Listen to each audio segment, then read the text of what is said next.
Hello students, welcome in ninth class physics beta. Friends, we are going to start physics portion and the taking firstly motion chapter. Okay beta, so firstly we will discuss with you motion chapter.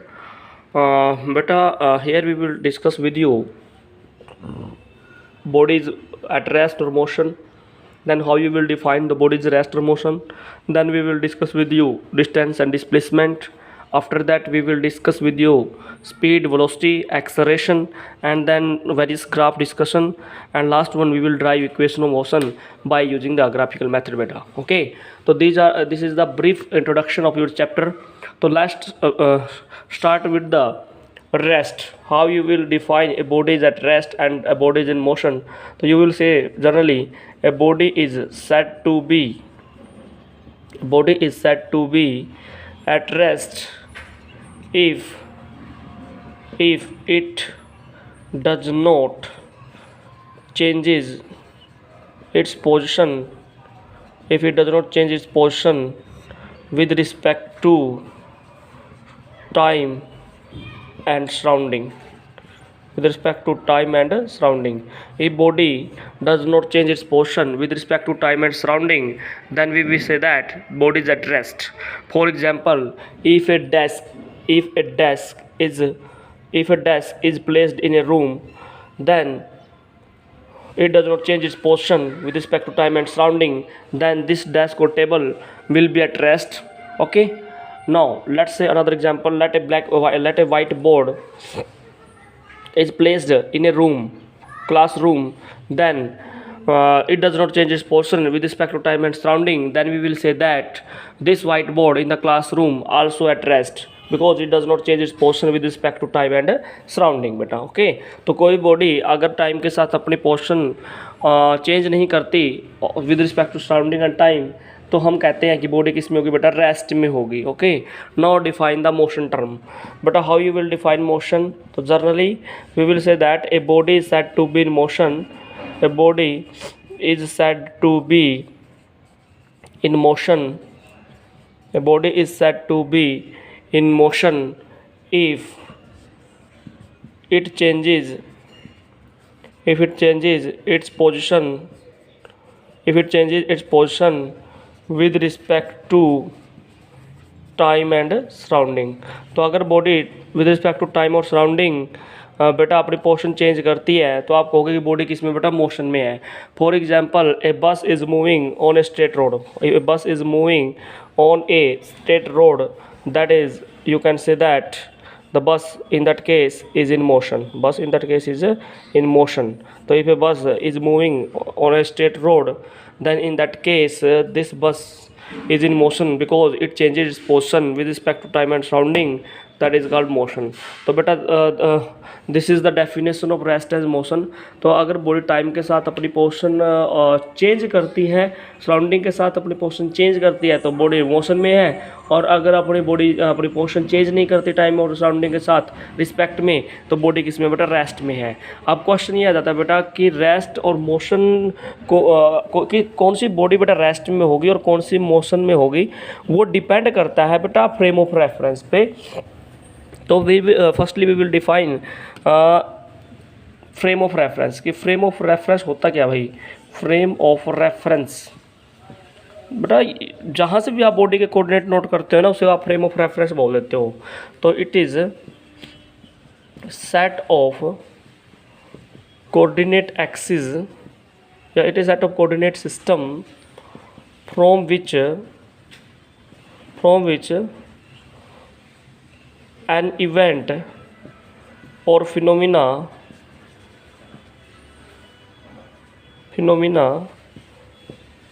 is noted या recorded. तो set of coordinate system from which event or phenomena is noted या recorded. बेटा इसका मतलब एक coordinate system का एक set होता है जहाँ से किसी बॉडी के कोऑर्डिनेट नोट किए जाते हैं। जैसे सेट ऑफ कोऑर्डिनेट सिस्टम मतलब बेटा मान लीजिए एक सेट होता है आपका, ये आपकी एक्स एक्सिस है, वाई एक्सिस है, जेड एक्सिस होती है, और यहाँ पे मान लीजिए ओरिजिनल पॉइंट है। तो यहाँ से जैसे कोई भी अगर इवेंट इसमें होगी, मान लीजिए कोई बॉडी है ए पॉइंट से बी पॉइंट पे जा रही है, ए पॉइंट से बी पॉइंट पे जा रही है, तो आप है ना किस यहाँ से ओरिजिन ओ से इस बॉडी के कोऑर्डिनेट नोट कर रहे हो ना, ठीक है। यहाँ पे इसके कोऑर्डिनेट मान लीजिए x1 y1, यहाँ पे कोऑर्डिनेट क्या हो जाता है बेटा x2 y2। तो इसका मतलब क्या है, कहाँ से आपने ऑब्जर्व किया बेटा, आप ओ पॉइंट से ऑब्जर्व कर रहे हो इवेंट को, ठीक है। तो बेटा ये क्या है, फ्रेम ऑफ रेफरेंस है, और ये रेफरेंस पॉइंट है भाई, ये क्या है बेटा, ओरिजिन को रेफरेंस पॉइंट बोलते हैं, और ये जो एक्स वाई जेड सिस्टम है क्या भाई, फ्रेम ऑफ रेफरेंस।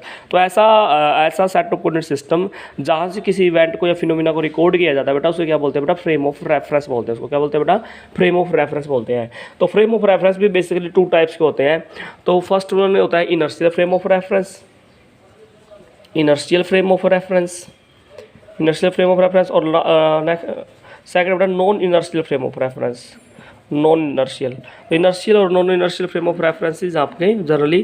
तो बेटा देखो इनर्शियल फ्रेम ऑफ रेफरेंस क्या होता है कि ऐसा कोऑर्डिनेट सिस्टम जहाँ पे न्यूटन्स मैकेनिक्स या न्यूटन्स लॉ वैलिड होते हैं, पढ़ेंगे हम आपके चैप्टर में। इस फ्रेम ऑफ रेफरेंस में बेटा न्यूटन्स लॉज आर एप्लीकेबल, तो उसे बोलते हैं बेटा इनर्शियल, क्या बोलेंगे उसको बेटा, इनर्शियल फ्रेम ऑफ रेफरेंस। और नॉन इनर्शियल में तो क्या है, Newton's laws not valid, not valid. तो जिस फ्रेम ऑफ रेफरेंस में न्यूटन्स के लॉ नहीं लगते वो क्या आ जाएगा भाई, non inertial frame of reference आ जाएगा। और जहाँ पे न्यूटन्स लॉ लगते हैं बेटा वहाँ पे इनर्शियल फ्रेम ऑफ रेफरेंस लगेगा। तो जहाँ पे न्यूटन मैकेनिक्स एप्लीकेबल है तो वो इनर्शियल फ्रेम में आ जाएगा, जहाँ पे न्यूटन मैकेनिक्स एप्लीकेबल नहीं है वो आपका नॉन इनर्शियल में चला जाएगा बेटा। तो ये था आपका फ्रेम ऑफ रेफरेंस। तो फ्रेम ऑफ रेफरेंस किसके बारे में बताता है कि एक कोऑर्डिनेट सिस्टम है जहाँ से बॉडी के क्या नोट किए जाते हैं भाई, कोऑर्डिनेट नोट किए जाते हैं। इतना आपको समझ में आ गया होगा।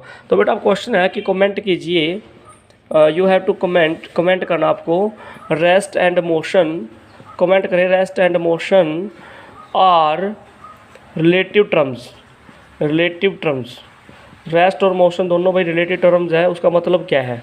तो बेटा वो उसके बारे में मैंने अभी बताया था कि ये फ्रेम ऑफ रेफरेंस पे डिपेंड करता है। तो बेटा देखिए क्वेश्चन करते हैं बिल्कुल सिंपल। मान लेते हैं कि बेटा आप किसी रूम के अंदर बैठे हो, you are sitting in a room, और बेटा अर्थ क्या कर रही है, रोटेट कर रही है। क्या कर रही है बेटा, अर्थ इज़ रोटेटिंग। तो बेटा अगर आप फ्रेम ऑफ रेफरेंस आपका अर्थ है, अर्थ से आप किसी उसको नोट कर रहे हो, तो बेटा सिंपल सी बात है, अगर मैं कहता हूँ कि मुझे बताइए कि with respect to earth person जो सिट कर रहा है रूम के अंदर वो रेस्ट में मोशन में है, तो आपको बताना है कि person sitting in the room is either rest or in motion with respect to earth, with respect to earth. यहाँ पे अर्थ है ना, फ्रेम ऑफ रेफरेंस है इस टाइम बेटा। अच्छा बेटा मुझे ये बताओ, देखो अर्थ क्या है, फ्रेम ऑफ रेफरेंस है, और अर्थ क्या कर रही है बेटा, रोटेट कर रही है, अपनी पोर्शन टाइम के साथ और सराउंडिंग के साथ चेंज कर रही है ना। तो जैसे जैसे अर्थ रोटेट करती है तो जिस बॉडी अर्थ के ऊपर जो भी बॉडी है वो सभी क्या करती है बेटा, रोटेट करती है, अपनी पोर्शन चेंज करती है with respect to time and surrounding. तो आप ये कह सकते हो कि बेटा कि अगर कोई पर्सन रूम के अंदर बैठा है but with respect to earth क्या कर रहा है, अपनी वो पोर्शन चेंज कर रहा है, बिकॉज अर्थ इज रोटेटिंग। तो बेटा हम कहेंगे कि विद रिस्पेक्ट टू अर्थ तो वो पर्सन क्या भाई, मोशन में है। बट अगर मैं कहता हूँ आप रूम के अंदर ही हो और रूम के अंदर ही आप इवेंट को नोट कर रहे हो, तो रूम किस में भाई, रेस्ट में है। तो with respect to room person क्या भाई, रेस्ट में है, और with respect to earth person क्या भाई, मोशन में है। तो आप कहोगे कि rest and motion are relative terms. तो कोई भी बॉडी रेस्ट में भी हो सकती है और उसी टाइम मोशन में भी हो सकती है, it depends upon the frame of reference, ठीक है। तो a body can be either rest or in motion, ठीक है, depending upon the frame of reference. तो हम कह सकते हैं बेटा rest and motion are relative terms. Taking one more example बेटा, देखो for example you are sitting in the bus and bus is moving on the road. मान लीजिए आप बस में बैठे हो और बस किस पे मूव कर रही है भाई, रोड पे मूव कर रही है, ओके। तो let's say you are sitting in a bus, आप बस में सीट कर रहे हो बेटा, और बस इज मूविंग, बस इज मूविंग, तो बस मूव कर रही है, ठीक है।